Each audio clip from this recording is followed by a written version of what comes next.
తాకట్లో ఉన్న మీ బంగారాన్ని విడిపించి ఆ రోజు ఆన్లైన్ రేటుకి కొంటాం. Sharma gold company. ప్రస్తుతం మనతో పాటు ఉన్నారు ప్రత్యూష.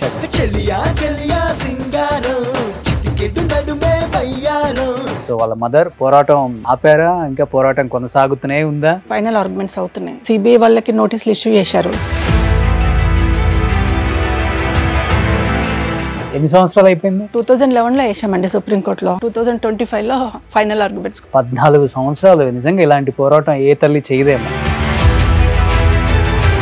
ప్రత్యూషాని మీ మధ్య లేకుండా, మీ కుటుంబంలో లేకుండా చేసిన వాళ్ళు మీ ముఖం చూడటానికి చాలా భయం, బాధ, చిన్నతనం ఇవన్నీ కనిపించే ఉంటాయి కదా మీకు? నేను సిగ్గుగా తిరుగుతున్నారు. రాజకీయ నాయకుల దగ్గరికి వెళ్తూ ఉంటారు కదా ఇప్పుడు కూడా. రాజకీయ నాయకుల ప్రలోభాలకి లొంగక తప్పదు, ఇంకా వదిలే ఈ ఫైట్ అని చెప్పిన వాళ్ళు లేరా? ఉన్నారు. ఏమీ చేయలేని పరిస్థితుల్లో మేము చేయాల్సి వచ్చిందమ్మా. ఒకటేసారి నా బిడ్డ కేసులో ఇన్వాల్వ్మెంట్, ఒకటేసారి చనిపోకూడదు. అనుభవించి చనిపోవాలి. నేను ఏం చేస్తే ఈ బాధపడుతున్నా జీవితంలో తెలుసుకొని చనిపోవాలని నేను ఎదురు చూస్తున్నాను. న్యాయవాదులకు కానీ, చట్టానికి కానీ, అందరికి కానీ అది నా కూతురుని చంపారు, నాకు న్యాయం చేయండి. చివరిగా చెప్పింది ఏంటి ప్రత్యూష గారు? లిఫ్ట్ దగ్గర బాయ్ చెప్పి పంపించా అంతే. ఇంకా చంపేశారండి, అల్టిమేట్ చంపేశారు అంతే. ఇప్పుడు కనీసం మీరు బాడీలో ఎక్కడెక్కడ గాయాలని కూడా చూడలేదు. మార్నింగ్ వెళ్ళి పోలీసు వాళ్ళ పర్మిషన్ తీసుకొని మార్చరీ బాక్స్ ఓపెన్ చేసి చూసా. లెఫ్ట్ హ్యాండ్ తోటి ఇక్కడ 4 ఘాట్లు, ఇక్కడ 1 ఘాటు ఇలా పట్టుకొని ఒత్తి నోట్లో పాయిజన్ పోసినట్టుగా ఉంది. అమ్మాయిని ఇష్టం వచ్చినట్టు ఆడుకున్నారు. వాళ్ళ ఇంట్లో ఆడవాళ్ళు ఉన్నారా లేరా, వాళ్ళ తల్లులకు పుట్టినరా లేదా, వాళ్ళకి అక్క చెల్లెళ్ళు ఉన్నారా లేరా, అందరూ ఆడవాళ్ళే వాళ్ళకి. కానీ ఒక ఆడదాన్ని ఇట్లా చేసిండ్రు. అనుభవిస్తారు, తప్పకుండా అనుభవిస్తారు. నేను చూస్తాను. ఇప్పుడు ఇన్ని కార్యక్రమాలు చేస్తున్నారు కదా, ఇవన్నీ డబ్బుతో కూడినవి. అంటే వాళ్ళు ఇన్వాల్వ్ అయ్యి మేము ఉంటాం మీకు తోడుగా అని చెప్పిన వాళ్ళు అంటే ఎవరని చెప్తారు? అప్పుడు చిన్న శ్రీశైలం యాదవ్ గారు కూడా అందించారు. ఇప్పుడు అన్న అని చెప్పేసి ఎవరన్నా వస్తే ముందు అన్నం తిన్నావా అని అడిగారు. తినలేదన్న. ముందు తినరా బాబు, ఇక్కడ అన్నం తిని రా, అప్పుడు నీ కష్టం మీద నాకు చెప్తూ పో, ముందు తినరా పో అని. అలాంటి వ్యక్తి ఆయన. మొన్నటికి మొన్న మనం చూసాం కదండి, గర్భిణీ స్త్రీలకు శ్రీమంతం చేశాడు. ఒక అన్నగా ఆశీర్వాదం ఇచ్చి శ్రీమంతం చేసి వాళ్లకు పసుపు కుంకుమ సారెలు పెట్టి పంపించాడు. ఎవరు పంపిస్తారండి? వాళ్ళు చేసిన మంచి కార్యక్రమాలే నవీన్ని గెలిపిస్తాయి అంటారు మీరు? తప్పకుండా గెలిపిస్తాయండి. పిసిసి ఇన్ఛార్జ్ అన్నారు. 1కి 4 సార్లు మేము సర్వే చేయించినా, ఎంతమంది క్యాండిడేట్ల మీద చేయించినా నవీన్ యాదవ్ పేరే ముందు వస్తుంది. ఎన్ని ఓట్ల మెజార్టీతో గెలిచాడు అనిపిస్తుంది? అంటే నేను పార్టీల పరంగా చెప్పట్లేదండి, కానీ మంచి మెజార్టీతో తప్పకుండా గెలుపు అనేది నవీన్ యాదవ్ గారితో. Hi, hello, welcome to Suman TV. నేను మీ రోషన్. సో ప్రస్తుతం మనతో పాటు ఉన్నారు మనందరికీ ఎంతో ఇష్టమైన నటి ప్రత్యూష గారు. సో ప్రత్యూష గారు పేరు చెప్తే ఇప్పటికీ మనం అందరం మర్చిపోలేము అన్నమాట. అలాంటి సినిమాలు తీసి ఎంతో మందితో అదరహో అనిపించుకొని మెప్పించిన ఒక గొప్ప హీరోయిన్. సో వాళ్ళ mother Pratyusha charitable trust chairman Sarojini Devi garu. నమస్తే. నమస్తే అండి. ఎలా ఉన్నారు? బాగున్నానండి. బాగున్నారా? హ్యాపీ. సో పోరాటం ఆపారా, ఇంకా పోరాటం కొనసాగుతూనే ఉందా? అయ్యో లేదు సార్, ఇప్పుడు సుప్రీంకోర్టులో ఉంది. అవును. ఆర్గ్యుమెంట్స్ అవుతున్నాయి, ఫైనల్ ఆర్గ్యుమెంట్స్ అవుతున్నాయి. సిబిఐ వాళ్ళకి నోటీసులు ఇష్యూ చేశారు సుప్రీంకోర్టు నుంచి. మళ్ళీ సబ్మిట్ చేయమని, రిపోర్ట్ సబ్మిట్ చేయమని. మునిస్వామి రిపోర్ట్ను ఎందుకు మీరు కౌంట్ చేసుకోలేదు, పోస్ట్ మార్టం రిపోర్ట్ని ఎందుకు కౌంట్ చేసుకోకుండా మీరు సబ్మిట్ చేశారు, post mortem report compulsory submit చేయాలి కదని చెప్పి డబుల్ బెంచ్ సుప్రీంకోర్టు వాళ్ళు లాస్ట్ మంత్ సిబిఐకి ఇష్యూ చేశారు నోటీస్. ఆ రిపోర్ట్ కూడా సబ్మిట్ చేశారు సిబిఐ వాళ్ళు. అండ్ హెచ్డిఎఫ్సికి కూడా నోటీసులు ఇష్యూ అయినాయి సుప్రీంకోర్టు నుంచి లాస్ట్ మంత్, దసరా వెకేషన్ ముందుకి. మొత్తం టోటల్ 2002 నుంచి ఏం జరిగిందో ఫైల్ పట్టుకొని రండి సుప్రీంకోర్టు కానీ వాళ్ళకు కూడా నోటీసులు ఇష్యూ చేశారు. దిస్ మంత్ 29th మళ్ళీ కేసు ఉంది. అపోజిషన్ వాళ్ళవి, అక్యూజ్డ్ వాళ్ళవి అయిపోయినాయి, ఆర్గ్యుమెంట్స్ అయిపోయినాయి. సో ఇప్పుడు మన ఆర్గ్యుమెంట్స్ స్టార్ట్ అయినాయి. దాని మీదనే మన అడ్వకేట్లు పోస్ట్ మార్టం రిపోర్ట్ ఇన్క్లూడ్ చేయలేదు, సిడిఎఫ్డిలో అన్ని రాంగ్స్ జరిగినాయి, టెస్టింగ్లు అన్నీ ఏమి చేస్తే మన వాళ్ళ ఆర్గ్యుమెంట్స్ అందరికీ నోటీసులు ఇష్యూ చేసాం. ఇప్పుడు అందరినీ సుప్రీంకోర్టుకు రమ్మన్నారు. దిస్ మంత్ 29th ఉంది. సో నేను వదిలిపెట్టే సమస్య లేదు. సంవత్సరాలు అయిపోయింది. మనం 2011లో వేసామండి సుప్రీంకోర్టులో. 2025లో ఫైనల్ ఆర్గ్యుమెంట్స్. 14 years fight. 14 సంవత్సరాలు. నిజంగా ఇలాంటి పోరాటం ఏ తల్లి చేయదేమో అసలు. అంటే కన్న కూతురైపోయింది, ఇంకేముంది అయిపోయింది కదా ఈ పోరాటాలు చేసి, లేకపోతే కోర్టుల చుట్టూ తిరుగుతూ అనే చాలా మంది అనుకుంటారు. కన్న కూతురు పోయినా అది నా కూతురు అండి. అన్యాయం అయిపోయింది. తల్లిగా నా బాధ్యత ఏంటి, ఎలా అన్యాయం అయిపోయింది, అన్యాయం చేసిన వాళ్ళకి ఎలా శిక్ష పడాలి అనేది తల్లిగా నా బాధ్యత నేను చేయాలి. అది చేస్తున్నా. ఎంతవరకు సక్సెస్ అవుతున్నది గాడ్ నోస్. నిజంగా గ్రేట్ అండి. మీలాంటి గొప్ప మాతృమూర్తి అందరికీ దొరకదు కదా. నిజంగా ప్రత్యూష ఎక్కడున్నా చూస్తుంటుంది. మా అమ్మ నేను చనిపోయి 8 సంవత్సరాలు అయిపోయినా ఇప్పటికి స్టిల్ ఫైట్ చేస్తూనే ఉన్నారు, ఏమాత్రం హోప్ వదులుకోకుండా. నిజంగా గ్రేట్. కానీ ఒకటి ఏంటంటే అడ్వకేట్స్ ఉన్నారు అక్కడ సుప్రీంకోర్టులో.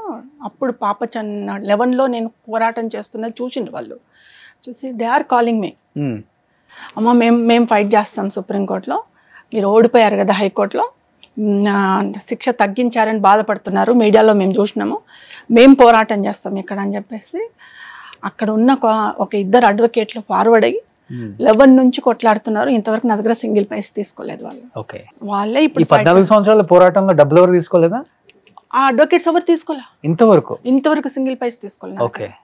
ఆ అడ్వకేట్స్ మొన్న చూసి ఇంకా మళ్ళీ పిటిషన్ వేశారు. ఇంకెన్నింట్లు పెండింగ్ పెడతారు ప్రత్యూష కేసు అంటే అప్పుడు ఆర్గ్యుమెంట్స్కి వచ్చింది. 2-3 months నుంచి ఫైనల్ ఆర్గ్యుమెంట్స్కి వచ్చినాయి. So they are taking very interest అండి. వాళ్ళకు చాలా థ్యాంక్స్ చెప్తున్నా. ప్రత్యూష తరఫున నేను రుణపడి ఉంటా అడ్వకేట్స్కి. అనుకుంటున్నారా డెఫినెట్ గా సుప్రీంకోర్టులో కేసు గెలుస్తుంది, న్యాయం జరుగుతుంది?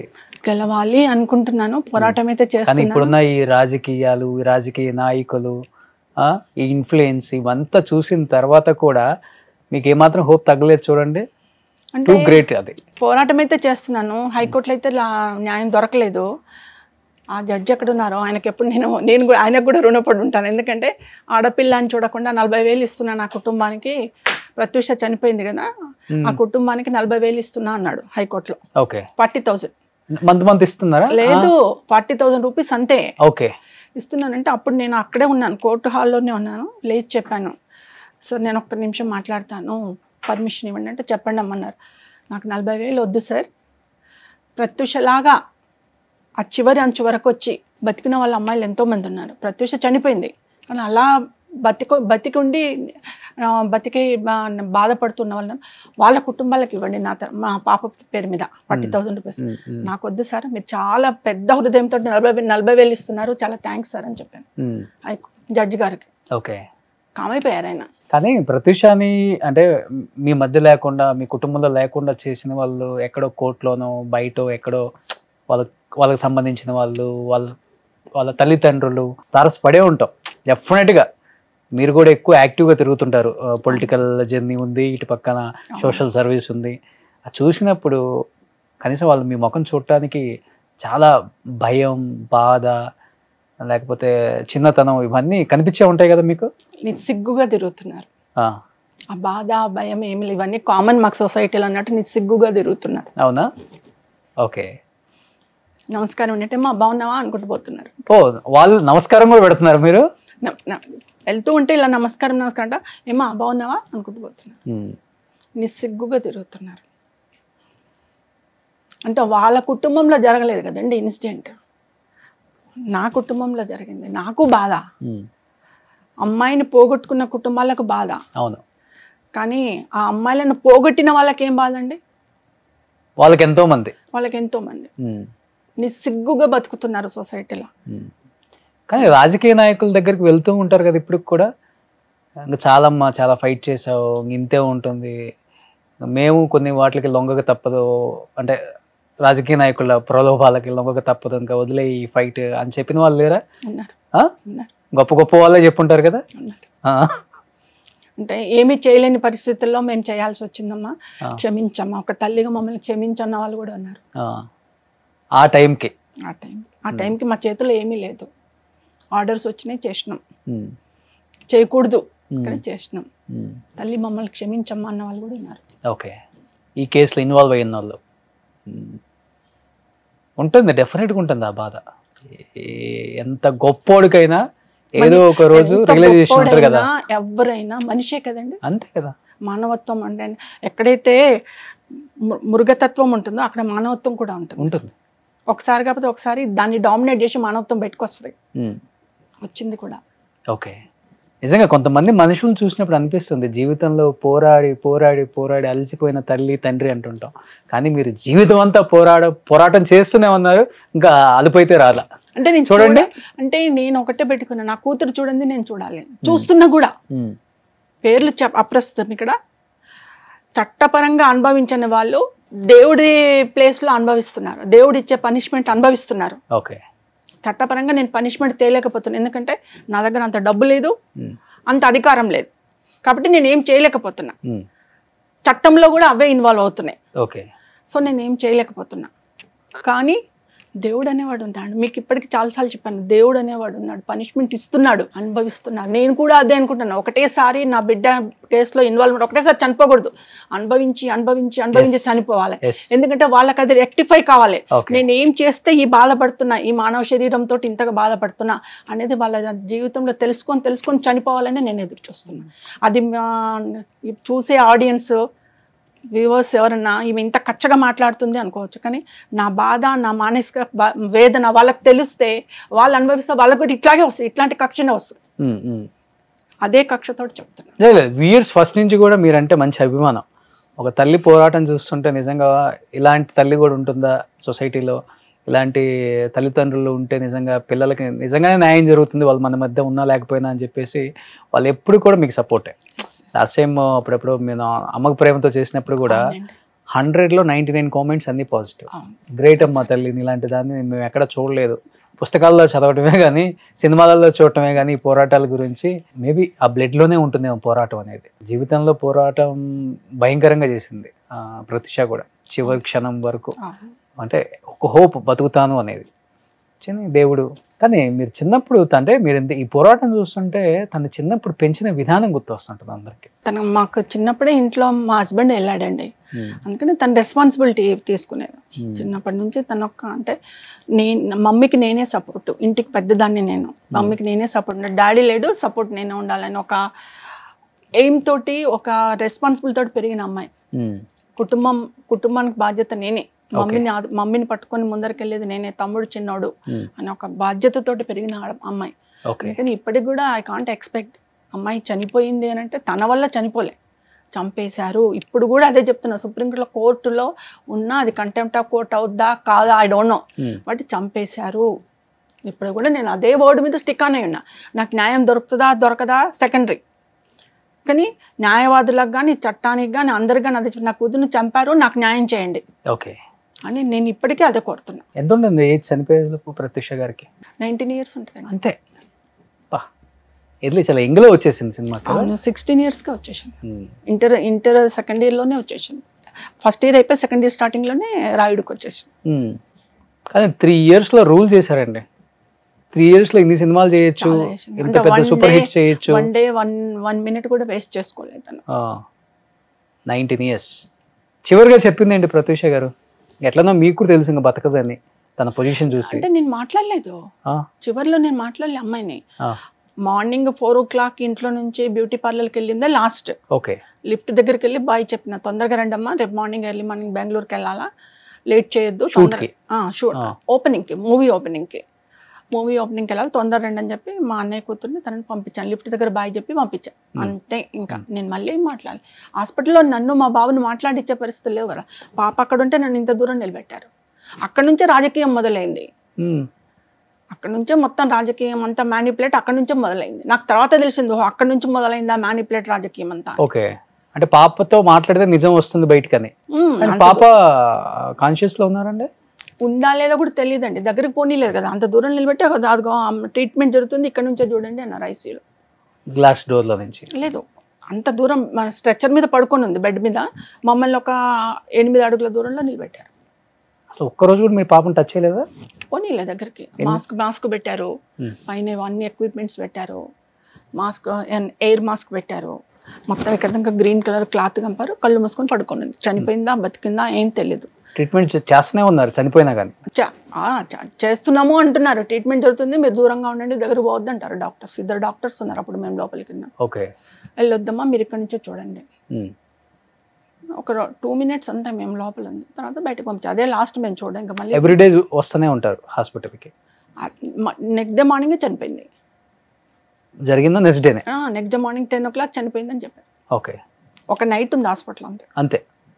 కానీ అది ముందే చనిపోయి ఉండొచ్చు, లేకపోతే అక్కడికి వచ్చాక చనిపోయి ఉండొచ్చు కూడా తెలియదు మీకు? చంపేశారండి, అల్టిమేట్ చంపేశారు అంతే. కానీ బాడీ హ్యాండ్ ఓవర్ చేసేటప్పుడు తెలుస్తుంది కదా మనకి? మార్నింగ్ 11:30కి మాకు 11:30, 12కు డెడ్ బాడీని తీసుకొచ్చారు బయటికి. తీసుకొచ్చి స్ట్రెచర్ మీద అట్నే పడుకోబెట్టారు. పోలీసు ఫార్మాలిటీస్ అన్ని అయిపోయి అంత అయిపోయి నైట్ అయిపోయింది. ఆ నైట్కి వాళ్ళ దగ్గర మార్చురీ లేదు కేర్ హాస్పిటల్లో. గాంధీ హాస్పిటల్ మార్చురీకి పంపిస్తాం మీరు అన్న. దీనికి ఏమంటారు పంచనామా చేయాలి, నెక్స్ట్ డే మార్నింగ్ పంచనామా చేస్తాం, మార్చురీలో పెడతాం అన్నారు పోలీసు వాళ్ళు. తీసుకెళ్ళి గాంధీ హాస్పిటల్ మార్చురీలో పెట్టారు. ఓకే, నెక్స్ట్ డే మార్నింగ్ వెళ్ళి పంచనామా చేసి పోస్ట్ మార్టం చేశారు. ఓకే, అయితే పోస్ట్ మార్టం చేసి మాకు 11:30కి హ్యాండ్ ఓవర్ చేశారు డెడ్ బాడీ. అసలు కనీసం మీరు బాడీలో ఎక్కడెక్కడ గాయాలని కూడా చూడలేదు? నెక్స్ట్ మార్నింగ్ చూసాను నేను. మీరు చూసారా? మా అన్నయ్య వాళ్ళు మా వదినలు చెప్పారు ఇక్కడ అన్ని ఘాట్లు నేమో ఒకసారి చూద్దామని. మార్నింగ్ వెళ్ళి పోలీసు వాళ్ళు పర్మిషన్ తీసుకొని మార్చురీ బాక్స్ ఓపెన్ చేసి చూసా. ఇక్కడ ఇలా ఉంది, లెఫ్ట్ హ్యాండ్ తోటి ఇక్కడ 4 ఘాట్లు, ఇక్కడ 1 ఘాటు ఇలా గట్టి పట్టుకొని ఒత్తి నోట్లో పాయిజన్ పోసినట్టుగా ఉంది. ఓకే, మిగతా బాడీలో ఎక్కడ? బాడీ చూడండి వాళ్ళు ఇక్కడ వరకు కప్పేసింది క్లాత్, ఓన్లీ ఇవి మాత్రం చూసి. అప్పటికే స్టిక్ అయిపోయింది, ఏసీలో పెట్టింది కదా, చాలా గట్టిగా అయిపోయింది బాడీ. కానీ ఒక లేడీ లైన్ లాగా చూసారు. వెళ్ళి చూసుకుని అప్పుడు అవి అడిగితే మేము వెళ్ళి డాక్టర్ని అడిగితే ట్రీట్మెంట్లో జరిగినాయి ఇవి అని అన్నారు.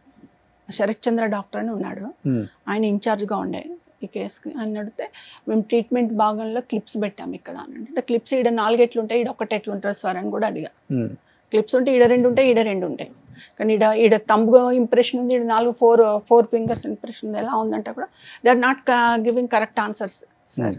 అంత మ్యానిపులేట్ అయిపోయినారు, అంత కింద మీద చేసేసారు. అప్పటికే వెహికల్స్ మార్చి ఏదో చేసేసారు, లిఫ్ట్ చేశారు. అంత అమ్మాయిని ఇష్టం వచ్చినట్టు ఆడుకున్నారు. వాళ్ళ ఇంట్లో ఆడవాళ్ళు ఉన్నారా లేరా, వాళ్ళ తల్లులకు పుట్టినరా లేదా, వాళ్ళకి అక్క చెల్లెళ్ళు ఉన్నారా లేరా.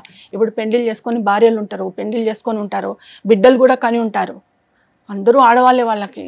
కానీ ఒక ఆడదాన్ని ఇట్లా చేసిండ్రు, అనుభవిస్తారు, తప్పకుండా అనుభవిస్తారు. నేను చూస్తాను. ఇన్ని సంవత్సరాలు అయినా కానీ, ఇప్పుడు తను చనిపోయి ఇన్ని సంవత్సరాలు అయినా చారిటబుల్ ట్రస్ట్ పెట్టి తన పేరు మీద ఎంతోమంది పిల్లలకి అవగాహన ఇస్తూనే ఉన్నారు, లేకపోతే ఏదో ఒక కార్యక్రమాలు చేస్తూనే ఉన్నారు.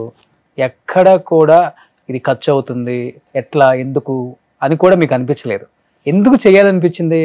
ఏదో ఒక టైంలో కరెక్ట్గా మీకు అనిపించే ఉంటుంది కదా డెఫినెట్గా. ఎందుకంటే నా కూతురు లాంటి అమ్మాయిలు ఎంతోమంది ఉన్నారు. ఏదో ఒకటి చేద్దాం అమ్మాయిలకు. ప్రతి అమ్మాయిలో నా కూతుర్నే చూసుకుంటా అనే విధంగా నేను ఒక ట్రస్ట్ ఏర్పాటు చేసుకున్నా. ఆ ట్రస్ట్లో నాకు చేత నేను ఎంత అంటే నా కూతురికి పెళ్లి చేస్తే అంతో ఇంతో ఇచ్చుకునేది. ఆ రోజుల్లో వరకట్నాలు బాగానే ఉండే, అంతో ఇంతో ఇచ్చి పెళ్లి చేద్దాం. అదే డబ్బులతో ఖర్చు పెట్టుకుంటూ నాకున్న చిన్న అమౌంట్లో నా దగ్గర 10 రూపాయలు ఉంటే 2 రూపాయలు ఖర్చు పెట్టిన, నా దగ్గర 2 రూపాయలు ఉంటే 20 పైసలు ఖర్చు పెట్టి అమ్మాయిలకు.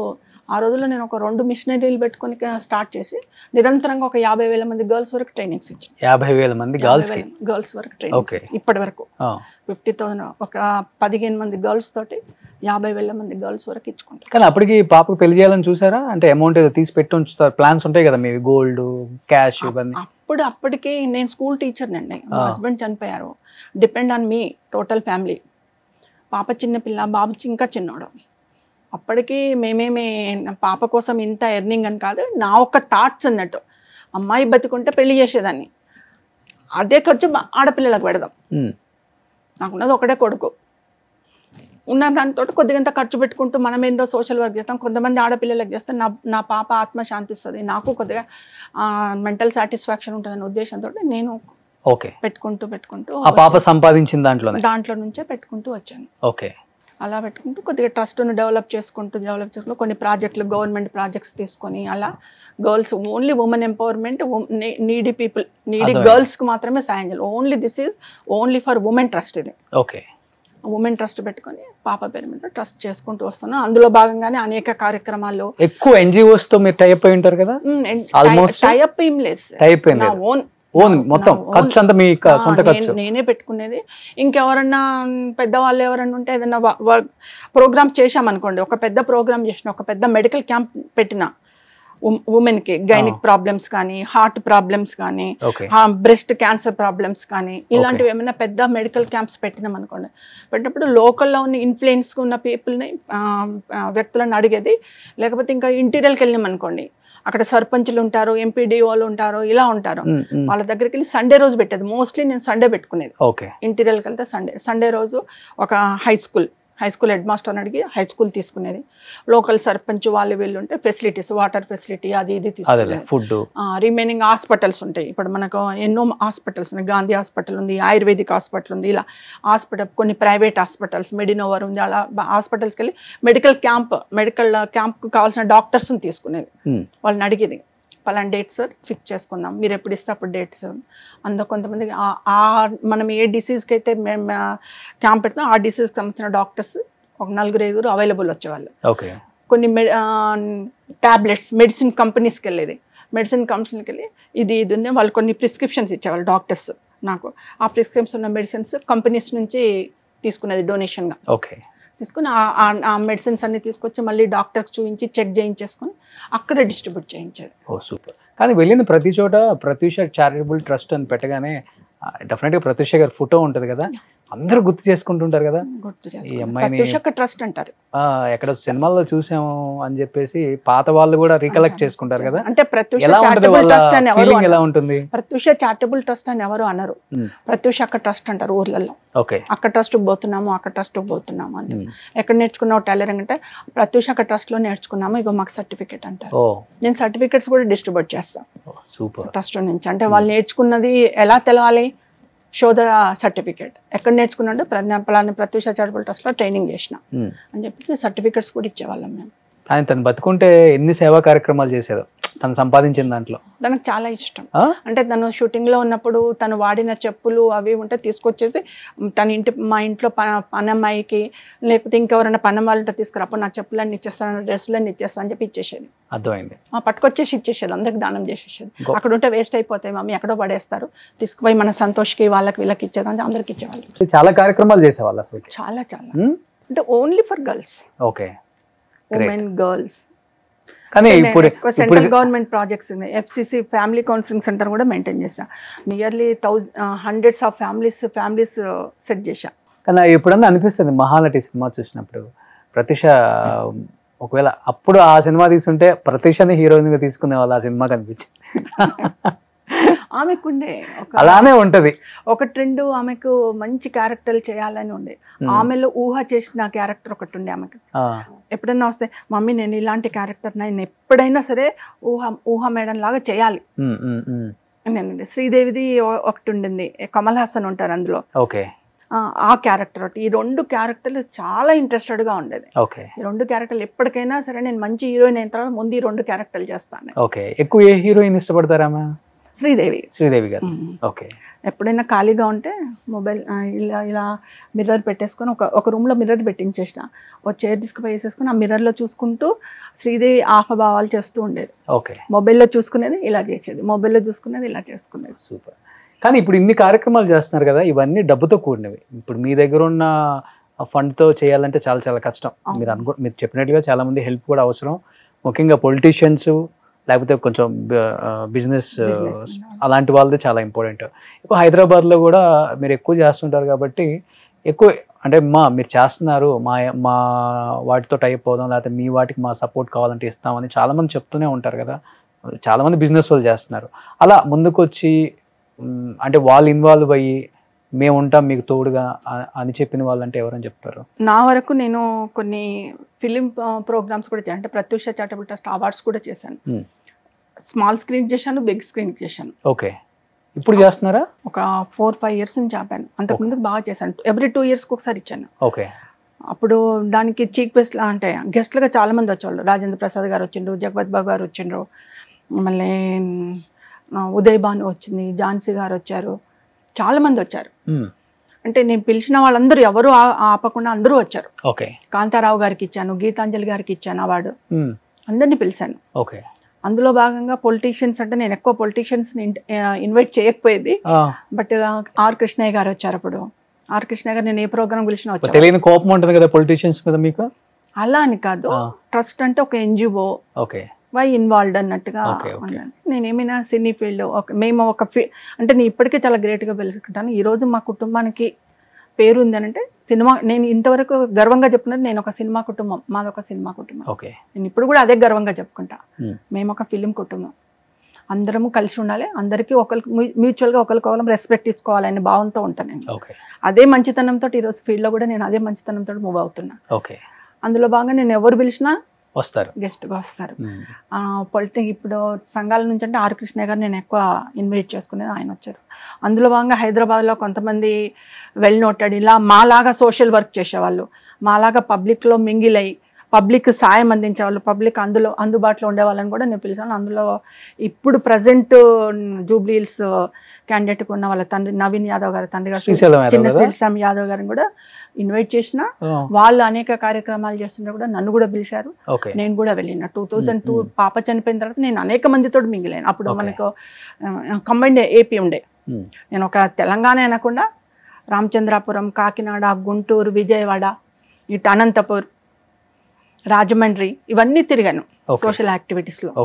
ఇక్కడైతే వరంగల్, నల్గొండ, రంగారెడ్డి, ఆదిలాబాద్, కరీంనగర్, నిజామాబాద్ ఇవన్నీ తిరిగా. అంటే ఎక్కడ ఆగకుండా మొత్తం ఆంధ్రప్రదేశ్ అంతా నాది అనుకుని నేను తిరిగా. అందరికీ ప్రత్యూష తెలుసు, ఎక్కడ ఏ అమ్మాయి ఉన్నా ఆ పద్ధతితో మనం ఆదుకోవాలా, నాతో అయినంత సాయం చేయాలని చెప్పి నేను మొత్తం ఏపీ మొత్తం తిరిగినప్పుడు. అందులో భాగంగానే హైదరాబాద్లో కూడా అనేక కార్యక్రమాలు చేసిన. అప్పుడు చిన్న శ్రీశైలం యాదవ్ గారు కూడా మంచి కార్యక్రమాలు చేస్తున్నామమ్మా, నువ్వు ముందరికెళ్ళు, నీకేమైనా సహాయ సహకారాలు కావాలంటే మా లాంటి వాళ్ళం మేము సహాయ సహకారాలు అందిస్తాము. అందించారు. కొన్ని అంటే ఏమన్నా అన్నదానాలు చేయాలన్నా ఏదన్నా చేయాలన్నా నాకు చేశారు. కానీ నేను ఆయన ఇంటికి వెళ్ళినప్పుడు అప్పుడు ఇంత డెవలప్మెంట్ లేదు కదా ఆ కాలంలో. సో నేను ఆయన ఇంటికి వెళ్ళినప్పుడు ఆయన ఇంటి పక్కనే ఆయనది ఇప్పుడు ఏదైతే యూసఫ్ కూడా ఆఫీస్ ఉందో అదే ఫంక్షన్ హాల్గా ఉండే. ఇప్పుడు మీరు దాని వెనకకు చూస్తే, ఇప్పుడు ఆఫీసు ఎండ్ అయిన వెనకకు చూస్తే పెద్ద వంటశాల ఉంటుంది ఇప్పుడు కూడా. ఆ కాలంలోనే పెద్ద పెద్ద అండాలు పెట్టేసి కిలోల కొద్దీ బస్తాల కొద్దీ వంటలు అవుతూనే ఉండేది అక్కడ. ఫుట్పాత్ల మీద చిన్న చిన్న బిజినెస్ చేసుకునే వాళ్ళు రోజు కూలివారిగా, అప్పుడు కూలివారిగా అడ్డాల మీద నిలబడి లేట్ అయిపోతే వచ్చి తినేవాళ్ళు. కొంతమంది పేద మహిళలు వస్తే ఇస్తరాకులు పెట్టేసి పెట్టేవాళ్ళు పెడుతూనే ఉండేవారు, తినేసి మంచిగా కడుపు నుండి నీళ్ళలాగే వెళ్ళిపోతూనే ఉండేవారు. సాయంకాలం వరకు అలా జరుగుతూనే ఉండేది అక్కడ ప్రతిరోజు. ఆయన ఫంక్షన్ హాల్లో 24 గంటలు భోజనాలు పెడుతూనే ఉండేవారు. మేము ఎప్పుడైనా వెళ్ళి సార్ దగ్గర కూర్చుంటే ఎవరన్నా వచ్చి అన్న ఇది సాయం కావాలంటే 12-1 గంట మధ్యలో మేము ఏమన్నా కార్యక్రమాలు చేసుకొని సార్ని కలిసిపోదామని చెప్పి అటు వెళ్ళి వచ్చేవాళ్ళం. వచ్చినప్పుడు అన్న అని చెప్పేసి ఎవరన్నా వస్తే ముందు అన్నం తిన్నావా అని అడిగేది, ఇదే లాంగ్వేజ్లో. అన్నం తిని వచ్చినావా అన్నాడు. తినలేదన్న, ముందు తినరా బాబు, ఇక్కడ అన్నం తిని రా, అప్పుడు నీ కష్టం ఏదో నాకు చెప్తూ పో, ముందు తినరాపో అనేది. అలాంటి వ్యక్తి ఆయన. కానీ రకరకాలుగా మాట్లాడతారు ఆ వ్యక్తి గురించి. కానీ మీరు చెప్పేది 20-25 సంవత్సరాల ముందు నుంచి ఇప్పటికి కూడా చేస్తున్నాడు. వెనక ఉందండి, ఇప్పటికి మీరు వెళ్ళి చూడండి సార్, నేనేం అబద్ధం చెప్పట్లేదు. ఆయన ఆఫీస్ వెనక చూడండి, వంటశాల చాలా పెద్దగా ఉంటాయి. సో ఆయనకి హెల్పింగ్ నేచర్ ఎక్కువ. హెల్పింగ్ నేచర్ ఎక్కువ. ఎవరికన్నా బాధపడుతుండంటే నేను ఉన్నా అంటాడు. వాళ్ళ ఇంట్లో చెడు జరగని మంచి జరగని పోయి నిలబడతాడు. వాళ్ళకి కావాల్సిన ఏమో ముందు నిలబడితే ఏంటంటే ఆయన వచ్చి నిలబడంటే ఒక ధైర్యం, అన్న వచ్చిండు నిలబడతాడు, సాయం చేస్తాడు. వాళ్ళకి కావాల్సిన ఏమన్నా కార్యక్రమాలు ఉంటాయి కానీ ఇన్ని డబ్బులు ఇచ్చేసి ఆ కార్యక్రమాలు ఏర్పాటు చేయించేసి వచ్చేస్తాడు. అదే కాకుండా ఇంకా నేను చూసిన ఏంటంటే ఆయన ఎంతోమంది అమ్మాయిలకు వివాహం చేసిండు, అమ్మాయిలకు, పేద మహిళలకి. ఈ కాలంలో నేను ఇప్పుడిప్పుడు చూస్తున్నా, ఏది 14 నుంచి చూస్తున్నా, షాదీ ముబారక్ అని, కళ్యాణ లక్ష్మి అని. కానీ ఆయన 2002 నుంచే చూసినా నేను. ఆయన అమ్మాయిలకు వివాహాలు చేయడము, అమ్మాయిలకు సాయం చేయడము, అన్నదానం చేయడం అన్నట్టు 2014 నుంచి చూస్తున్నాం. 5 రూపాయలు తీసుకొని అన్నపూర్ణ క్యాంటీన్ అని పెట్టి 5 రూపాయలు తీసుకొని పెడుతుంటారు పేదలకు. ఆయన ఫ్రీగా పొద్దున్న నుంచి రాత్రి 8 గంటల వరకు, పొద్దున 11 గంటలకు భోజనం స్టార్ట్ అయిందంటే రాత్రి 8 గంటల వరకు భోజనాలు పెడుతూనే ఉండేవాళ్ళు ఉచితంగా, తన కష్టార్జితంతో. ఈ మధ్య ఒక వీడియో కూడా ఫుల్ వైరల్ అయింది, మీరు చూసే ఉంటారు. బీజేపీ అతనిది. అవును, చూసారా? బీఆర్ఎస్ కి ఫస్ట్ ప్రచార రథం ఇచ్చారు. మళ్ళా కేసీఆర్ గారి కూతురికి వివాహానికి డబ్బులు సాయం చేశారు అని. చూస్తాను. అది కేసీఆర్ గారి దగ్గర స్నేహితుడు అనుకుంటాను, అవును. చిన్ననాటి స్నేహితుడు. అవును రాజయ్య గారు. అవును చూసారు, ఫుల్ వైరల్ అవుతుంది వైరల్ అవుతుంది. కేసీఆర్ ని కాదని చెప్పమను. అంటే రాజయ్య గారు చెప్పినా సరోజిని చెప్పినా నిజాలు చెప్తున్నామండి. మేము చెప్పేది అబద్ధము అనుకుంటే జూబ్లీహిల్స్ నియోజకవర్గంలో బస్తీలలోకి వెళ్ళి అడగండి. అంటే ఇప్పుడు నేను ఒక సేవ చేస్తున్నాను మీకు చెప్పిన 100 మంది సరోజిని కరెక్ట్ అని అనరండి. కొంతమందికి నెగటివ్ ఉంటుండొచ్చు నా మీద, నెగటివ్ ఒపీనియన్ కూడా ఉంటుంది. నెగటివ్ చెప్పేవాళ్ళు నెగటివ్ చెప్తారు, పాజిటివ్ చెప్పేవాళ్ళు పాజిటివ్ చెప్పుకొనియండి. కానీ మనం ఏం చేస్తున్నాం అనేది చాలా ఇంపార్టెంట్. నేను ఎంతవరకు కరెక్ట్ చేస్తున్నాను అనేది నేను ఆలోచిస్తాను. ఎదుటి వాళ్ళు నన్ను ఏదో నెగటివ్ అంటున్నారని చెప్పేసి నేను పట్టించుకొని నేను ముందరికి వెళ్ళిపోతూనే ఉంటాను. చిన్న సిరిసిల్ల దగ్గర కూడా ఉంటాయి. ఎంతో మంది అమ్మాయిలకు సాయం చేస్తున్నారు.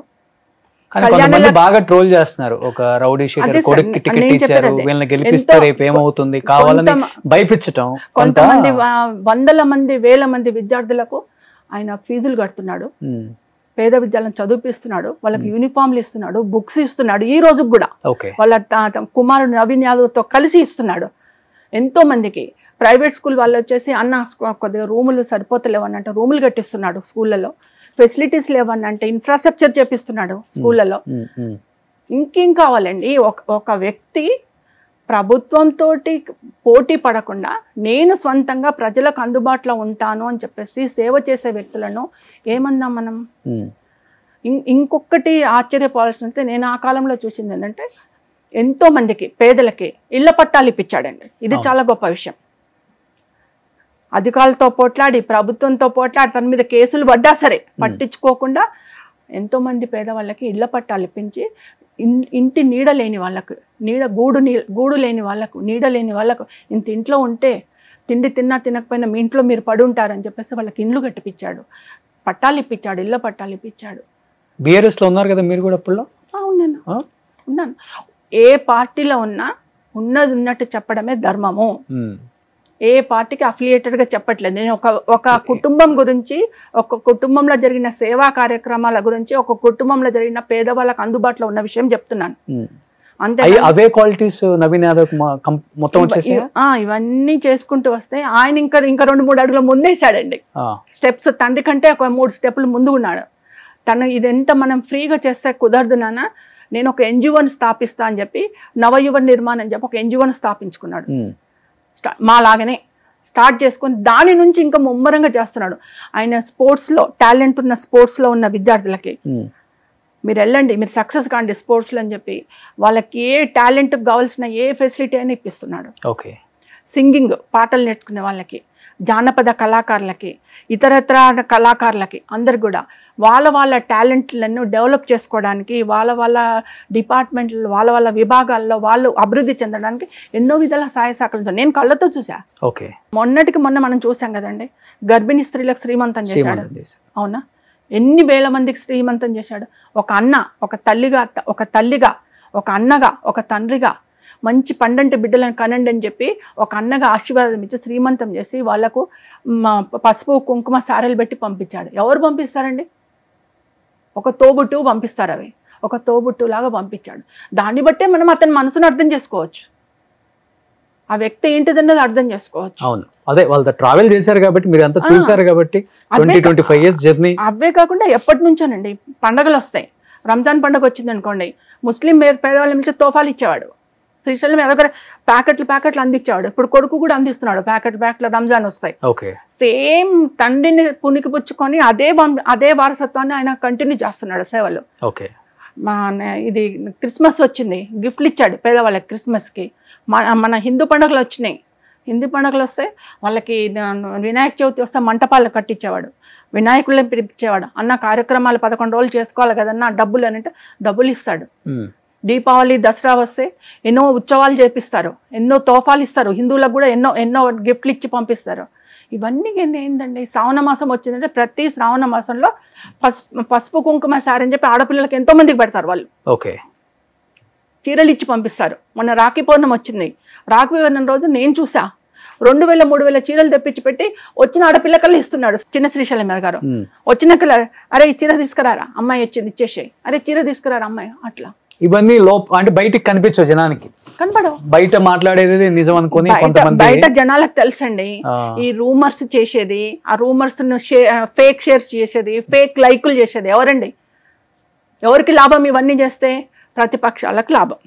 ప్రతిపక్షాలు చేస్తున్నాయి. నేను ఒకటే చెప్తున్నా, ఈ ఫేక్ రూమర్స్ తోటి, ఫేక్ షేర్స్ తోటి, ఫేక్ లైక్లతోటి గత 2 సంవత్సరాల కింద ఏమైంది? ప్రజలు ఏం తీర్పిచ్చిండ్రు? ఇంతకంటే 100 రెట్లు చేసిండ్రు. అప్పుడు మీరు ఏమైంది? తీర్పు అయితే అంతే కదా, నెగటివే వచ్చింది కదా. అంటే నేను ఇప్పుడు కూడా అదే వస్తుంది. నేను ఈ చేసే వాళ్ళకు ఒకటే చెప్తున్నాను, మీ రూమర్స్ తోటి, మీ ఫేక్ షేర్స్ తోటి, మీ లైక్లతోటి నిజాన్ని చంపలేరు, ప్రజల్లో ఉన్న అభిప్రాయాన్ని చంపలేరు. ప్రజలు నమ్మే పరిస్థితిలో లేరు ఈ కాలంలో. ప్రత్యక్ష రాజకీయాల్లోకి రాబోతున్నారా? మళ్ళీ ప్రత్యక్ష రాజకీయాల్లోకి రాబోతున్నారా? ఇంకేం లేదండి. నవీన్ యాదవ్ సైడ్ ఏమన్నా ప్రచారానికి వెళ్తున్నారా? లేదండి. క్యాంపెయిన్ చేయబోతున్నారా? లేదండి. చిన్న శ్రీశైలం యాదవ్ గారి త్రూ నేను ఒక మంచి అనుభవం నేర్చుకున్నా. నేను కూడా నాకంత డబ్బు ఉంటే నేను ఇంకా 2 ఇంతలు చేసేదాన్ని. నేను అలా కూర్చొని చూసుకుంటూ 2 ఇంతలు చేసేదాన్ని. అమ్మో వీళ్ళు ఎంత బాగా చేస్తున్నారు, నేను ఎందుకు చేయలేకపోతున్నా అనుకుని నేను ఒక విధంగా జెలసీ ఫీల్ అయ్యేది వాళ్ళని చూసి. ఎంత సాయం చేస్తున్నారు, అన్నా అన్నా అన్నా అని చెప్పి ఎట్లా వస్తున్నారు వీళ్ళ దగ్గరికి.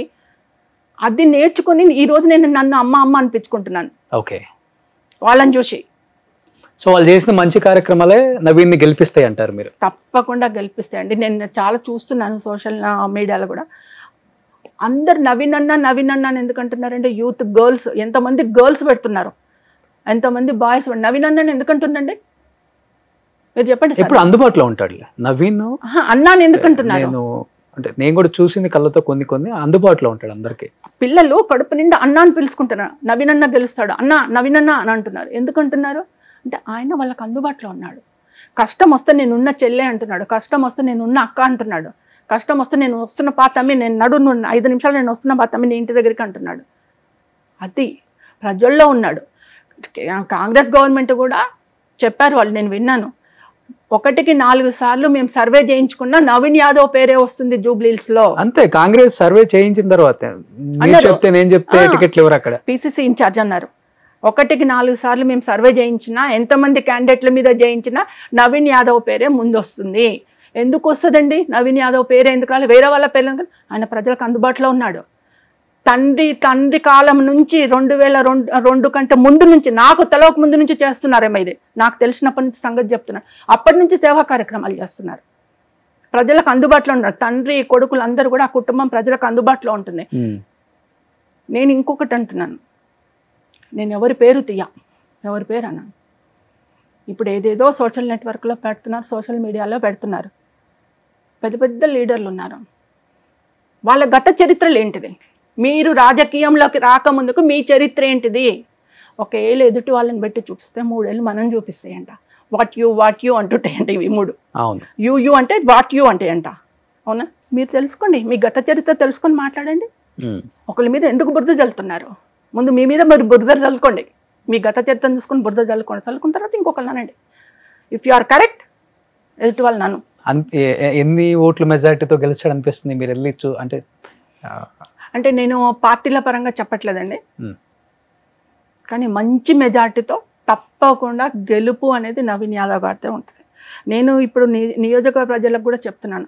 వాళ్ళు ఇంకొకటి కూడా, నాకు మొన్న నేను కలిసినప్పుడు శ్రీశైలం యాదవ్ గారు చెప్పిండ్రు, నవీన్ యాదవ్ గారు చెప్పిండ్రు, ఒక మంచి రికార్డింగ్ స్టూడియో పెడుతున్నాం మేము, దానికి అన్నీ రెడీ చేస్తున్నాము. దేనికోసం సార్ అని అన్నాను. అంటే లేదమ్మా, జానపద కళాకారులు ఉన్నారు, ఇతరత్ర కళాకారులు ఉన్నారు, వాళ్ళకి ఫ్రీగా అంటే పేదవాళ్ళు, మట్టిలో మాణిక్యాలు చాలామంది ఉన్నారు, వాళ్ళు డబ్బులు పెట్టుకొని రికార్డింగ్ చేసుకోలేరు, పాట రాసుకొని వస్తారు, రికార్డింగ్ చేసుకోలేరు. ఏదో ఒక జానపదం మీద ఒక సాంగ్ చేయాలనుకుంటారు, సాంగ్ చేసుకోలేరు. అట్లాంటి వాళ్ళకు ఒక స్టూడియో కడుతున్నాము ఫ్రీగా. ఎవరైనా వచ్చి వాళ్ళకు టాలెంట్ ఉంటే వచ్చి మన దగ్గర రికార్డ్ చేసుకోవచ్చు, మన దగ్గర షూట్ చేసుకోవచ్చు, సాంగ్ షూట్ చేసుకోవచ్చు. అలాంటిది మేము తయారు చేస్తున్నాం. సొంత డబ్బులతోటి వాళ్ళకి ఏం జీలండి మీరు చెప్పండి, ఏం జీలు వాళ్ళకు? ఫ్రీగా పబ్లిక్ చేయాలని జీలు ఏంటి అంటే వాళ్ళ కుటుంబంలోనే సేవా కార్యక్రమాల జీలు ఉంది. అందుకనే చేస్తున్నారు. ఇవన్నీ ఎందుకు చేస్తున్నారు? అందరికీ అందుబాటులో ఎందుకుంటున్నారు? అమ్మాయికి ఒక ఆపద వచ్చిందంటే, ఒక కీడు వచ్చిందంటే వాళ్ళ ఇంటి ముందర కారు ఆపుకొని ఎందుకు నిలబడుతున్నారు? న్యాయం జరుగుతుంది. పేదవాళ్ళని ఆదుకోవాలి.